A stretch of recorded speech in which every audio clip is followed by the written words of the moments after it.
সম্মানিত দিনী ভাই এবং বোনেরা, পবিত্র মাহে রমাদান আমাদের একেবারে সন্নিকটে। ইটস নকিং দ্য ডোর।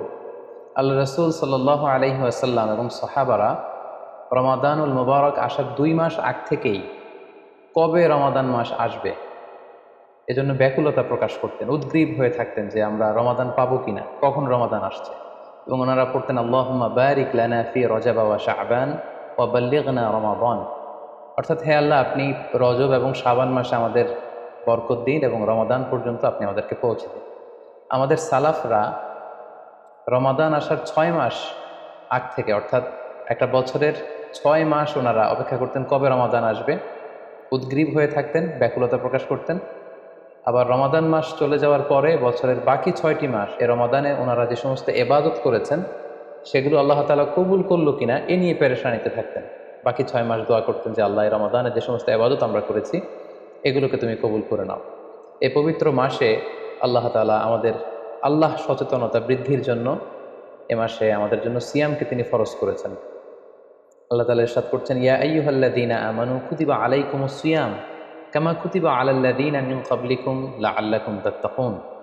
অর্থাৎ ওহে বিশ্বাসীরা, সিয়ামকে রমাদান মাসে তোমাদের জন্য অবধারিত করা হয়েছে, যেমনিভাবে তোমাদের পূর্ববর্তীদের উপরও এই সিয়ামকে অবধারিত করা হয়েছিল, যাতে করে তোমরা আল্লাহ সচেতন হতে পারো। এই আয়াত থেকে বোঝা গেল এই পুরো রমাদানুল মুবারকে যে আমরা সিয়াম উদযাপন করি বা সিয়াম পালন করি, এই সিয়াম বা রোজা পালনের মূল উদ্দেশ্য বা প্রাইম অবজেক্টিভ হচ্ছে আল্লাহ সচেতন হওয়া।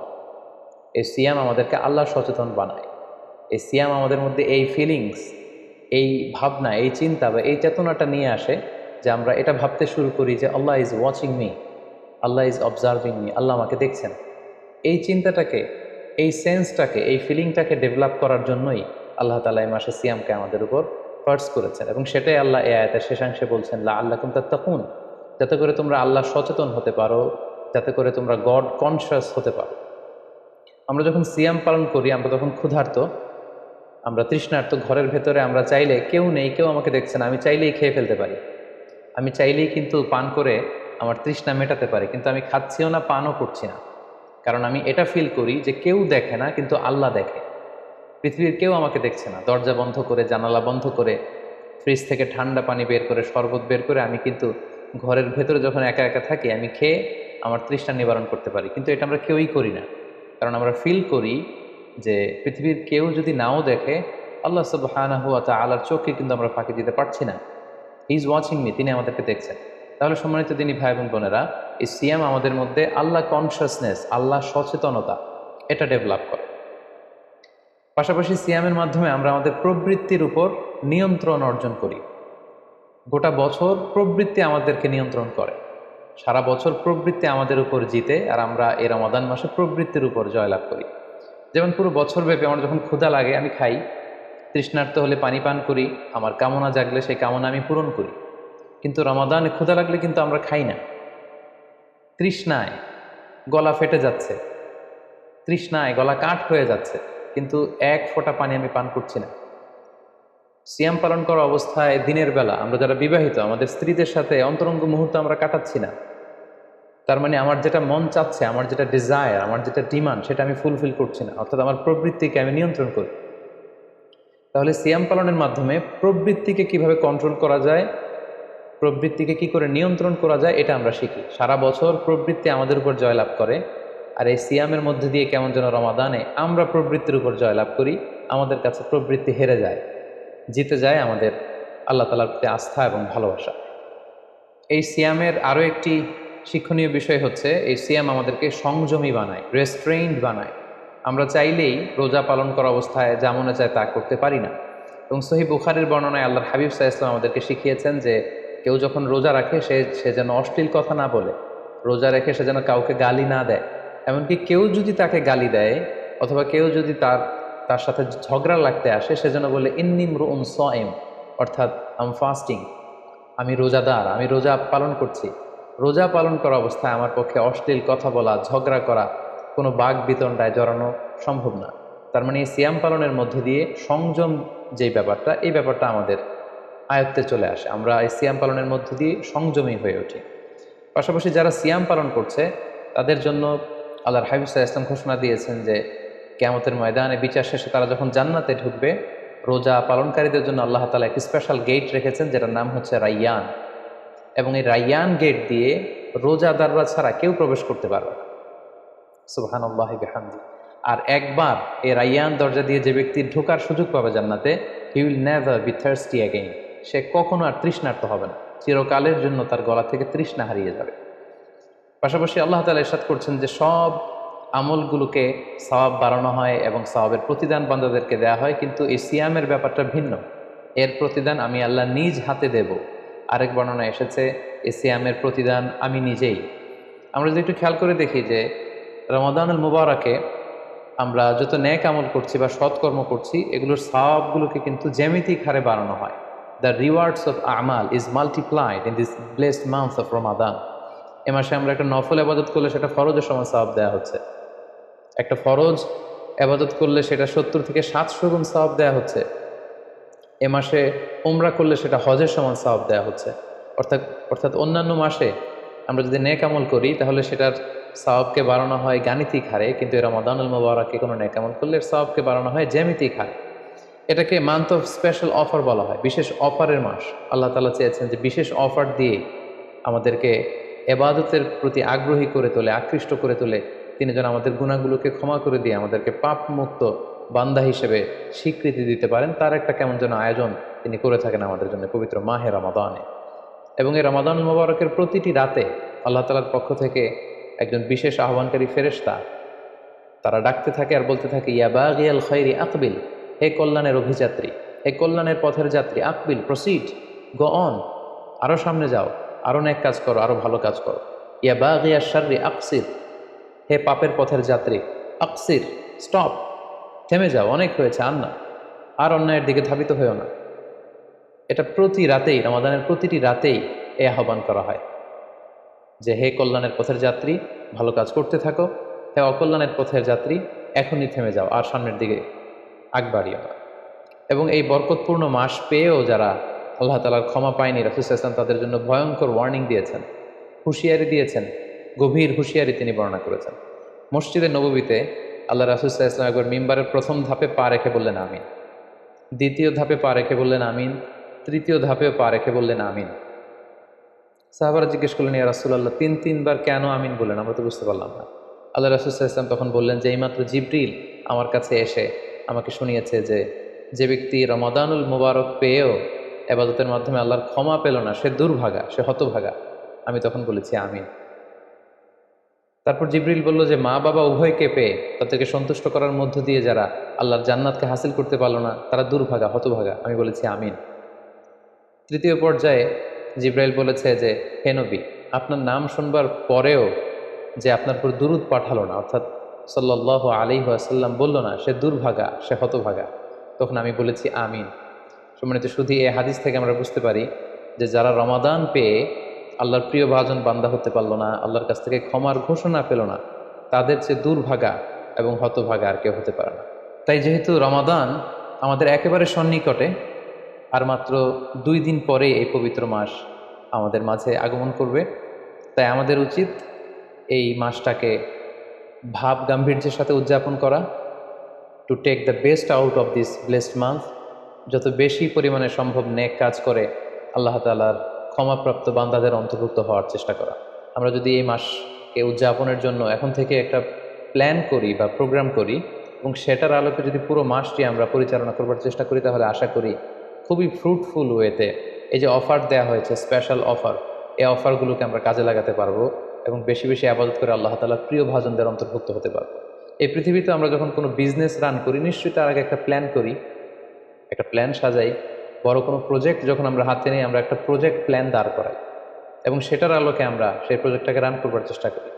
তাই আর যেহেতু মাত্র 2 দিন বাকি, আমরা যদি এখন থেকেই একটি প্ল্যান করি বা একটি পরিকল্পনা সাজাই, হতে পারে এটা লিখিত পরিকল্পনা কিংবা অ্যাটলিস্ট নিজের সাথে নিজের বোঝাপড়া যে আমি এই কাজগুলো রমাদানে করতে চাই, এগুলো করতে চাই না, ডুজ অ্যান্ড ডোন্টসগুলোকে আমি মেনে চলতে চাই, যেগুলো করা উচিত এগুলো আমি বেশি বেশি করব, যেগুলো থেকে দূরে থাকা উচিত এগুলোর ব্যাপারে আমি সাবধান থাকবো। অ্যাটলিস্ট মনের সাথে মনে একটা বোঝাপড়া অথবা কাগজে লিখে আমাদের একটি পরিকল্পনা করা উচিত। সো এ পর্যায়ে এই রমাদান কেন্দ্রিক আমরা কি ধরনের পরিকল্পনা করতে পারি এবং সেই পরিকল্পনায় কোন কোন বিষয়গুলো স্থান পেতে পারে বলে আমি মনে করি, সেগুলো আপনাদের সাথে সংক্ষিপ্তভাবে শেয়ার করবো ইনশাআল্লাহ। প্ল্যান করার ক্ষেত্রে সর্বপ্রথম যেটা আমি বলবো, প্ল্যান করবার সময় অল্প প্ল্যান করুন এবং সেটা যতটুকু প্ল্যান আপনি করবেন সেটা নিয়মিত করবার চেষ্টা করুন।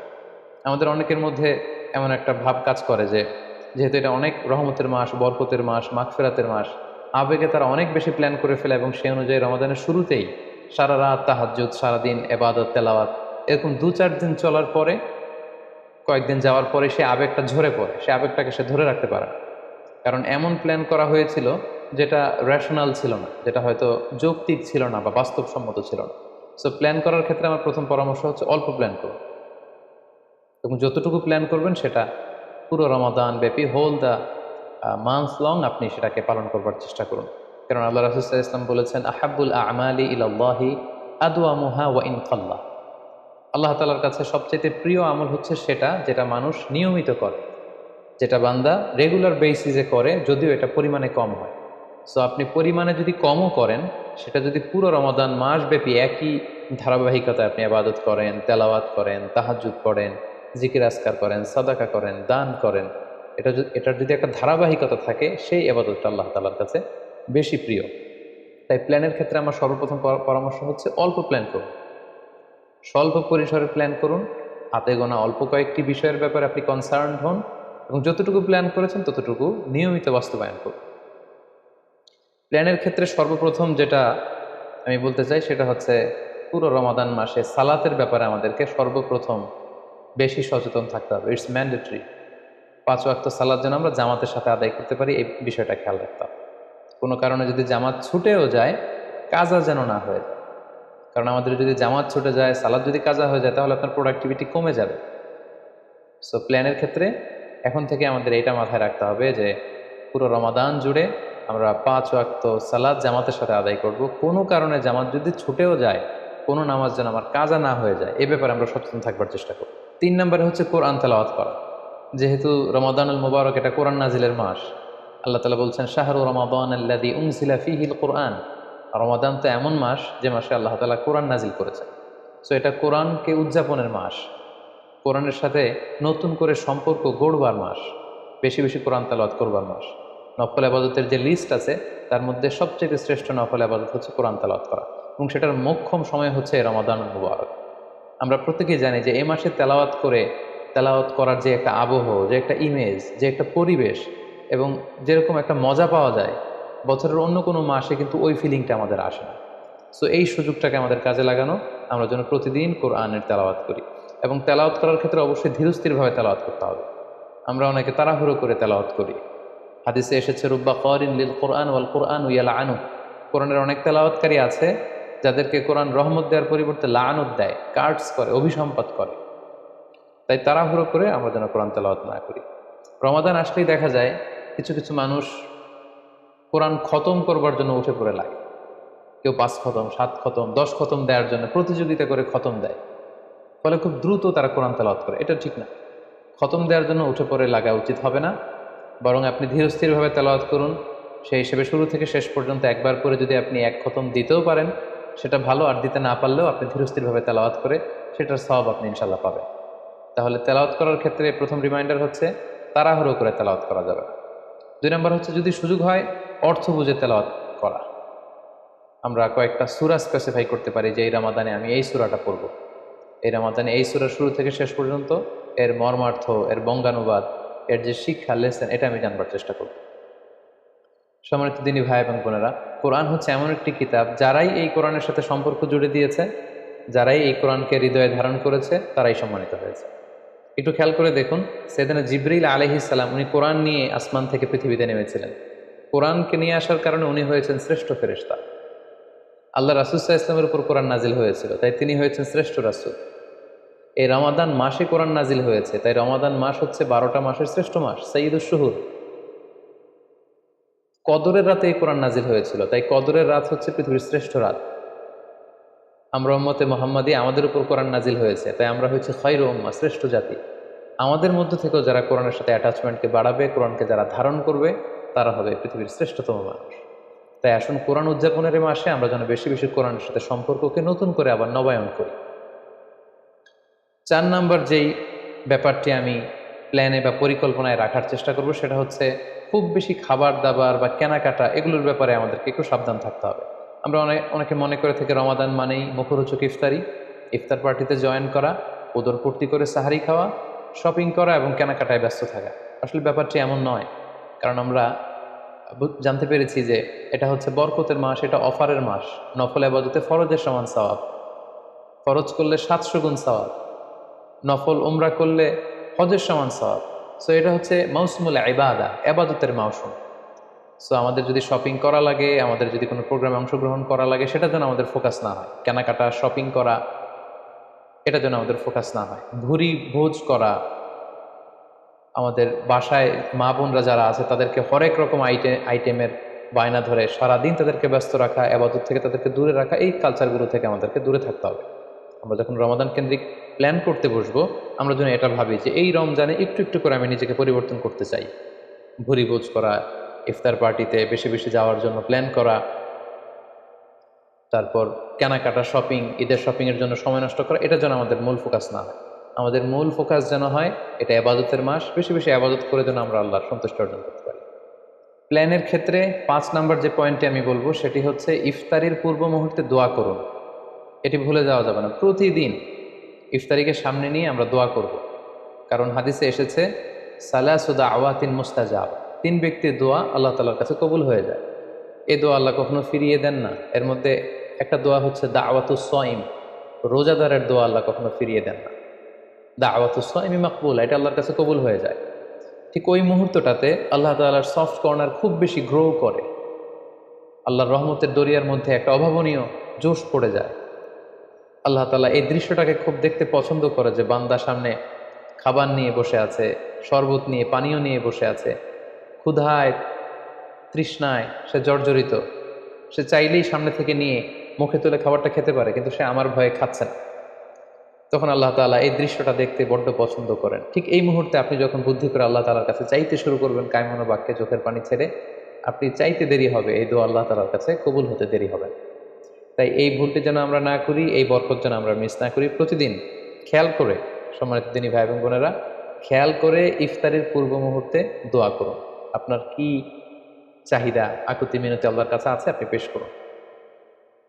7 নম্বর পয়েন্টটি হচ্ছে ধীরস্থিরভাবে তারাবির সালাত পড়ুন। প্ল্যান করে ফেলুন কোন মসজিদে পড়বেন, কোথায় পড়বেন, কোভিড আউটব্রেকের কারণে কোনো রেস্ট্রিকশন থাকলে বাসায় কিভাবে পড়বেন, পরিবেশটা আপনি কেমন দেখতে চান, কিভাবে করতে চান, এখন থেকে প্ল্যান প্রোগ্রাম করে ফেলুন। তারাবির সালাতের ক্ষেত্রে পরামর্শ হচ্ছে ধীরস্থিরভাবে তারাবির সালাত আদায় করুন। সালাতুত তারাবি শব্দের অর্থই হচ্ছে বিশ্রামের সালাত, অর্থাৎ আপনি বিশ্রাম নিয়ে নিয়ে 2 রাকাত করে, 4 রাকাত শেষে তাসবিহ পড়ে বিশ্রাম নিয়ে আবার 2 রাকাত, 4 রাকাত এভাবে পড়তে থাকবেন। আমাদের বাংলাদেশের বেশিরভাগ মসজিদগুলোতে যেহেতু 20 রাকাতের সালাতুত তারাবি হয়, আমরা সাজেস্ট করি যে আপনারা 20 রাকাত সালাতুত তারাবি আদায় করুন। অসুস্থতাজনিত কোনো কারণে কারো যদি কম পড়তে হয় সেটা ভিন্ন ব্যাপার, তবে আমরা 20 রাকাতের কথাই সবাইকে সাজেস্ট করে থাকি, যেহেতু এটা আবাদতের মাস, যত বেশি আবাদত করা যায় ততই এটা কল্যাণকর। তো সেক্ষেত্রে রাকাত বিতর্ক আপনাদেরকে এড়িয়ে চলা উচিত। রমাদান আসলে আমাদের মধ্যে এই শয়তান এই বিষয়টাকে উস্কে দেয় যে তারাবির সালাদকে 8 রাকাত না 20 রাকাত নাকি 12 রাকাত।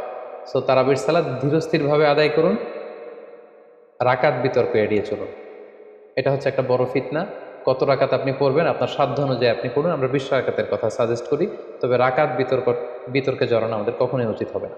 8 নাম্বার যে পয়েন্টের কথা বলবো সেটি হচ্ছে শেষ রাতে তাহাজ্জুদের সালাত আদায় করা। বছরের অন্য সময়গুলোতে রাত 4টার দিকে উঠে আসলে অনেকের পক্ষেই তাহাজ্জুদের সালাত আদায় করা সম্ভব হয়ে ওঠে না। যেহেতু রমাদানুল মুবারকে সাহারি খাওয়ার জন্য আমাদেরকে উঠতেই হচ্ছে, সাহারি খাওয়ার পরে আপনি অজু করে আপনার সুবিধা মতো 2 রাকাত 4 রাকাত তাহাজ্জুদের সালাত আপনি আদায় করুন। তাহাজ্জুদের সালাতে সিজদায় পড়ে আপনি আল্লাহ তাআলার কাছে আপনার মনের আকুতি আপনি তুলে ধরুন। এই মুহূর্তটাতে, তাহাজ্জুদের এই সময়টাতে আল্লাহ তাআলা প্রথম আকাশে মনোনিবেশ করে তিনি ডাকতে থাকেন, কার কি লাগবে, কার খাবারের দরকার আমার কাছে চাও, আমি খাবারের ব্যবস্থা করে দেব। কার রিজিকের দরকার, রিজিকের ব্যবস্থা করে দেব। কার সফলতা দরকার, আমি আল্লাহ তাআলা সফলতা দেওয়ার মালিক, আমি সফলতার ব্যবস্থা করে দেব। যে মুহূর্তটুকুতে বা যে সময়ে আল্লাহ তাআলা আমাদেরকে দেওয়ার জন্য তিনি আমাদেরকে ডাকছেন, আমাদেরকে দেওয়ার জন্য তিনি বসে আছেন, প্রস্তুত, আহ্বান করছেন, কিন্তু আমরা সেই আহ্বানে সাড়া দিচ্ছি না। তাই রমাদানুল মুবারকে তাহাজ্জুদের সালাতের অভ্যাস করার একটা সুবর্ণ সুযোগ কিন্তু আমাদের আসছে। যেহেতু সাহারি খেতে আমরা উঠবই, উঠে আমরা তাহাজ্জুদের সালাত আদায় করি। 9 নম্বর যে পয়েন্টটি উল্লেখ করতে চাই সেটি হচ্ছে সোশ্যাল মিডিয়ার নিয়ন্ত্রিত ব্যবহার বা পরিমিত ব্যবহার। যত কম ব্যবহার করা যায় ফেসবুক, ইউটিউব, অনলাইনে যত আপনি কম সময় দিতে পারবেন, আপনার প্রোডাক্টিভিটি তত বাড়তে থাকবে। জরুরি প্রয়োজনে যে সমস্ত কাজ একেবারে করাই লাগে, যেগুলোকে অ্যাভয়েড করা মোটেও সম্ভব না, সেগুলো আপনি করতে পারেন। তবে আমাদের সাজেশন হচ্ছে ফেসবুকিং, টুইটারিং এবং ইউটিউবিং, এই সমস্ত কাজে, সোশ্যাল মিডিয়ার কাজে যত কম আপনি এই রমাদানুল মুবারকে সময় ব্যয় করতে পারবেন, সময়টা ঠিক ততই আপনার প্রোডাক্টিভ হতে কাজে লাগবে ইনশাআল্লাহ। 10 নম্বর পয়েন্ট এবং সর্বশেষ পয়েন্ট হচ্ছে রমাদানুল মুবারকের মূল আকর্ষণ হচ্ছে রমাদানুল মুবারকের শেষ দশকে, অর্থাৎ রমাদানের কদরের রাতগুলো হচ্ছে লাস্ট 10 days অফ রমাদান। আল্লাহ রাসূল সাল্লাল্লাহু আলাইহি ওয়াসাল্লাম ইরশাদ করেছেন, ফালতামিসু ফিল আশরিল আওয়াখিরি মিনাল বিতর, রমাদানের শেষ দশকের বেজর রাত্রিগুলোতে তোমরা কদরের রাত তালাশ করো। তাই আপনারা যখন প্ল্যান করতে বসবেন, এখনই ক্যালেন্ডার সামনে নিয়ে রমজানের শেষ দশক কত তারিখ থেকে কত তারিখ পরে প্ল্যান করে নিন, এবং অড নাইটগুলো, বেজর রাত্রিগুলো কোন কোন রাত্রিগুলো হতে পারে এখনই প্ল্যান করে নিন। যত ধরনের ব্যস্ততা, যত ধরনের ঝামেলা, যত ধরনের দায়িত্ব, এই কাজগুলোকে আপনি আগে পরে সেরে নেবেন, কিন্তু এই 10 দিনের স্পেশাল টাইমটাকে আমাদের আবাদতের জন্য রাখা উচিত। আল্লাহ রাসূল সাল্লাল্লাহু আলাইহি ওয়াসাল্লাম রমজানের শেষ দশকে যখন তিনি পৌঁছতেন, তিনি তখন এমনভাবে আবাদত করতেন, তিনি কাউকে চিনতেন না, কারোর সাথে বেশি কথা বলতে চাইতেন না। তিনি রাতে সারা রাত জেগে থাকতেন, ফ্যামিলি মেম্বারদেরকে উঠিয়ে দিতেন, জাদ্দা ওয়া সাদ্দাল মিজহার, কোমরে গামছা বেঁধে তিনি আবাদতে লেগে পড়তেন। এই শেষ দশকে তিনি এত আবাদত করতেন, বছরের কোনো সময়ে আল্লাহ রাসূল সাল্লাল্লাহু আলাইহি ওয়াসাল্লামকে এত বেশি আবাদত করতে কিন্তু দেখা যেত না। তাই এই শেষ দশকের বেজর রাত্রিগুলো যেন আমরা মিস না করি, এবং শুধু 27 রমজানে আমরা কদর হিসেবে পালন করব, ব্যাপারটা যেন এমন না হয়ে যায়। কারণ যদি কোনো কারণে কদর মিস হয়ে যায়, এটা হচ্ছে খায়রুম মিন আলফি শাহর, 1000 মাসের চেয়েও সেরা। ওই এক রাতের আবাদত হচ্ছে 1000 মাসের আবাদতের সমান। এবং আল্লাহর হাবিব সাল্লাল্লাহু আলাইহি ওয়াসাল্লাম বলেছেন, মান হুরিমা খায়রাহা ফাকাদ হুরিম, যে কদরের রাতের বরকত থেকে বঞ্চিত হলো, হি ইজ দ্য লুজার। এই বরকতের মাসে নিশ্চয়ই আমরা কেউই লুজার হতে চাই না, আমরা সবাই গেইনার হতে চাই। সো আমরা যদি গেইনার হতে চাই, রমাদানের সর্বোচ্চ বরকতটুকু যদি আমরা হাসিল করতে চাই, লাস্ট 10 days অফ রমাদান, রমজানের শেষ দশকের বেজর রাত্রিগুলো যেন আমরা খুবই আন্তরিকতার সাথে সিনসিয়ারলি আবাদত করে কদরের বরকত হাসিল করবার চেষ্টা করি। সম্মানিত দিনী ভাই এবং বোনেরা, রমাদান আসতে আর মাত্র 2 দিন বাকি। সংক্ষিপ্ত পরিসরে রমাদান কেন্দ্রিক আমাদের প্ল্যান কেমন হওয়া উচিত এবং সেই প্ল্যান বা পরিকল্পনাতে কোন কোন বিষয়গুলো আমাদের খেয়াল রাখা উচিত, এই বিষয়ে সংক্ষিপ্ত পরিসরে আমি আলোচনা করলাম। আশা করি এগুলো যদি আমরা খেয়াল রাখি, তাহলে খুব ফ্রুটফুল এবং প্রোডাক্টিভ ওয়েতে আমরা আমাদের রমাদানকে কাটাতে পারবো। আমরা গত বছর আমাদের অনেক প্রিয়জনদের সাথে একসাথে রমাদান কাটিয়েছি, তাদের অনেকে কিন্তু এবছর আমাদের সাথে নেই। এবং কোভিড আউটব্রেকের এই যে সেকেন্ড ওয়েভ, থার্ড ওয়েভ যেভাবে শুরু হয়েছে, আমরা আমাদের অনেক প্রিয়জনদেরকে হারিয়েছি। আমরা এই রমাদান কারা পুরো রমাদান পাবো আমরা জানি না, আবার আগামী বছরের রমাদান পর্যন্ত আমরা বেঁচে থাকবো কিনা সেটাও আমরা জানি না।